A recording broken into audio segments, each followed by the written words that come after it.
Okay, one test is to check and see if you got any air leaks with the parking brakes applied. The other test is going to be if you got an air leak with the parking brake release and the service brake applied. Did you guys get that? Yes. Okay, what did I say? Parking brake. So what you have to do is you have to make sure that the vehicle is capable of holding air when it's parked there and the parking brake applied, right? That's what we're saying, right? And then we're going to do one with the parking brake release and slipping on the brakes, make sure we don't have no air leaks. Okay, so what I want to do is I want to kind of have you look at that truck, what you're going to see out there. I can show you out there, but you can't see the whole thing, so that's why I want to see you, have you watch, see what's going to happen on the road. So this is the air compressor. Okay, all vehicles that have air brakes got to have some form of compressor that develops air pressure. So this is going to be my air compressor. This is gear driven. It's connected to the engine. Gear's going to turn. It's going to be running. Anytime the engine runs, this runs. Okay, it's going to build. It's going to constantly be turning. Whether it builds air or not is going to be whether it's loaded or unloaded. Loaded means it's building up air. Unloaded means it's not building up air. It's turning, but it's not making any air pressure. Okay. So what are the two conditions? Loaded and unloaded. Loaded and unloaded, right? What's going to determine that are little valves in the air compressor that are going to call unloader valves. So the unloader valves are going to control whether the air compressor is making air for me, building up my tanks or not, right? So the air compressor is going to be controlled by this little unit here, which is called a D2 governor. Okay? What? D2 governor. D2. You know, R2, D2, that's called a D2 governor. That is going to be sensing the air pressure that I put in my air tank, right? And it's going to tell the D2 governor when I reach the set point of, what's it called? D2 governor. Right? So the D2 governor is going to be a lot of times adjustable. Some of them are, some of them aren't. If you see a plastic cap over the D2 governor, it's not adjustable. It's a new cap. It's riveted like, cap on here. It's not even adjustable. If you see a plastic little knob on top of it, it's adjustable. Okay?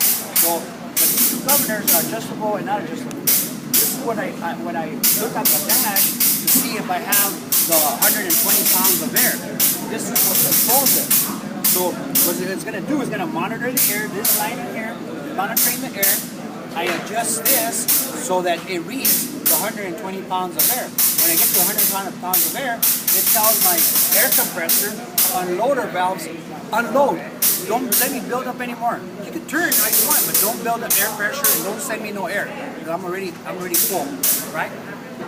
So your job as a driver, as a guy operating the truck, is got to make sure that that's working correctly. So I got to make sure that I build up the 120 pounds of air, okay? And I got to be able to do it from 80 psi to 120 in 4 minutes. I got to build that air pressure back up, and I got 4 minutes to build that up.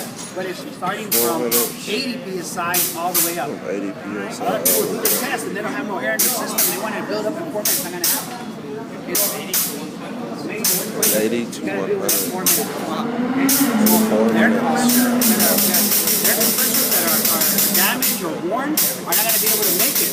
They're going to take them 5 to 6 minutes. Right? So we got to make sure that the air buildup time happens within 4 minutes. And what's going to control it is that the air compressor is in good shape and that the governor is set to the 120 pounds, right? So you can set the governor to different pounds of pressure? Yeah, different cutouts. Okay? You're going to set the D2 governor to different cutouts, right? But we want 120, so you're always going to be adjusting your D2 governor so that on my air gauge I read 120. So this is what controls the reading of these gauges. Okay?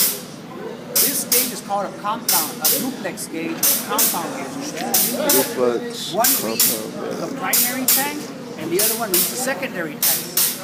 Okay? The tanks are labeled.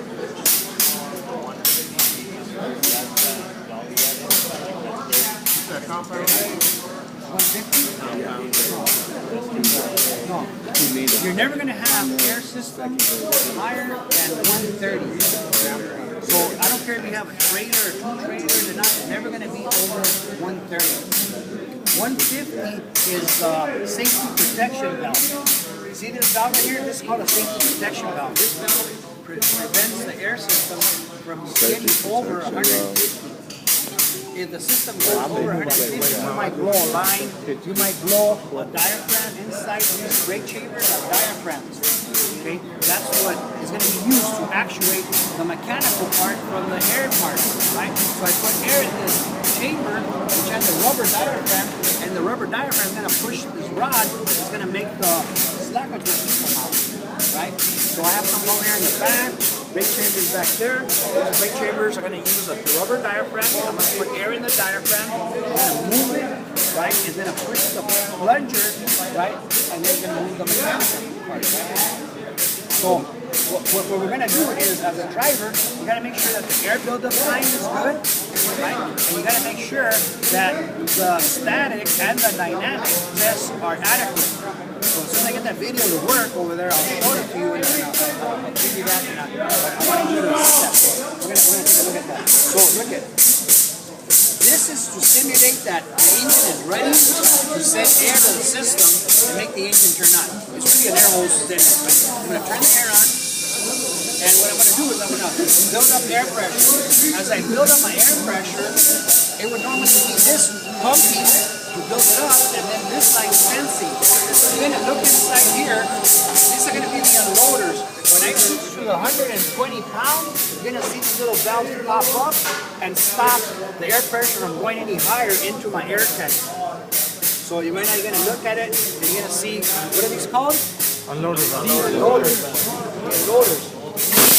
You alright? I really had too much air. I really had enough air. Wow. You weren't the only one The air that pressure, and it's gonna get to the caught some of the adjustment point. homies in the When you get to the back of adjustment point, it moves the spring in there, and it sends a signal there, and it also sends a signal to this line, which is gonna go to my air dryer. So remember, right now you heard it go, right? And it went. That's the air dryer doing its job, drying out all the moisture that is in the air tank. Okay, so whatever moisture, these little pallets inside there. Huh? Desiccant, right? You know how you buy the little packages and the little plastic bags in there that have the pallets and desiccant? That's the same thing that's in here. These little bombs, kind of getting there, but except this is made out of clay. I mean, it just doesn't look right. Look like, right? But they're little pellets made out of clay, and the clay, when it gets wet, it absorbs the moisture. And as there's moisture passing by, the little clay balls absorb the moisture, and then they get wet, and they suck up the water. And then when you get to the cutoff, now you reverse the airflow in that air dryer, and now you let the air escape through a little tiny hole, and that difference now makes the air get hot, and it goes down through that desiccant. The desiccant, because the air is so hot, sucks the moisture out, and then it spits moisture out of here. Okay, that's how desiccant works. You'll learn more about how the air dryer works. Air tanks, right? But right now, we want to know is, how do you do this test? What's kind of happening so you get an idea of what's going on, right? So right now, I reach my cutout. I gotta make sure that I have air pressure of 120 pounds. If it's not 120 pounds, I need to adjust, what's it called?